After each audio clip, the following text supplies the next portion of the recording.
Hi friends, Georgia బెన్స్టీన్ దర్శకత్వం వహించిన night nurse cinema ఎలా ఉందో ఇప్పుడు చూద్దాం. పోస్టర్ చూడడానికి వెరైటీగా ఉంది కదా అని సినిమా నేను నెట్లో ఫ్రీగా వస్తుంది కదా అని డౌన్లోడ్ చేసి చూసా. ఈ సినిమా ఎలా ఉందో ఇప్పుడు చెప్తాను. ఎలెనీ సాదిక్ ఒక నర్స్.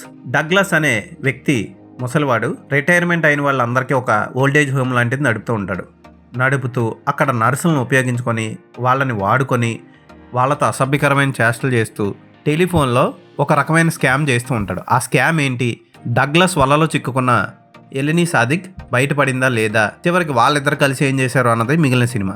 దర్శకుడు కథ మీద చాలా శ్రద్ధ పెట్టి ఫస్ట్ 15 నిమిషాలు బాగా తీశాడు. ఆ తర్వాత నుంచి కథ అంతా రొటీన్గా అయిపోయి క్లైమాక్స్కి వచ్చేసరికి మనం ఎక్స్పెక్ట్ చేసిందే జరుగుతుంది. అయితే ఫోటోగ్రఫీ కానీ, ముఖ్యంగా కెమ్రే పక్సాయ్ హీరోయిన్గా అద్భుతంగా చేసింది. ఆవిడ ఫేస్ చూస్తేనే అబ్బా ఎంత అందంగా ఉందరా అన్న ఫీలింగ్ కలిగిస్తుంది.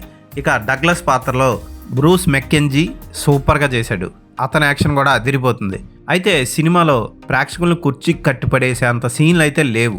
అసభ్యకర సన్నివేశాలు అసలు లేవు. ఏదో రొమాంటిక్గా 2-3 సీన్లు ఉంటాయి కానీ అసభ్యకర సన్నివేశాలు లేవు. ఈ సినిమా ఇంగ్లీష్లోనే రిలీజ్ అయింది, తెలుగులో రిలీజ్ అవ్వలేదు. ఈ సినిమా ఇంటర్నెట్లో ఫ్రీగా లభిస్తుంది.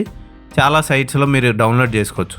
ఈ సినిమా ఫోటోగ్రఫీ చాలా బాగుంటుంది. క్లాసిక్గా ఒక అందమైన లుక్ ఇచ్చింది ఫోటోగ్రఫీ. Background music okay. అయితే ఈ సినిమాని భరించడం అందరి వల్ల కాదు. వెరైటీ సినిమాలు చూడాలనుకునే వాళ్ళు ఒకసారి ట్రై చేయండి. ఈ సినిమాకి నేను ఇచ్చే రేటింగ్ 2.5/5.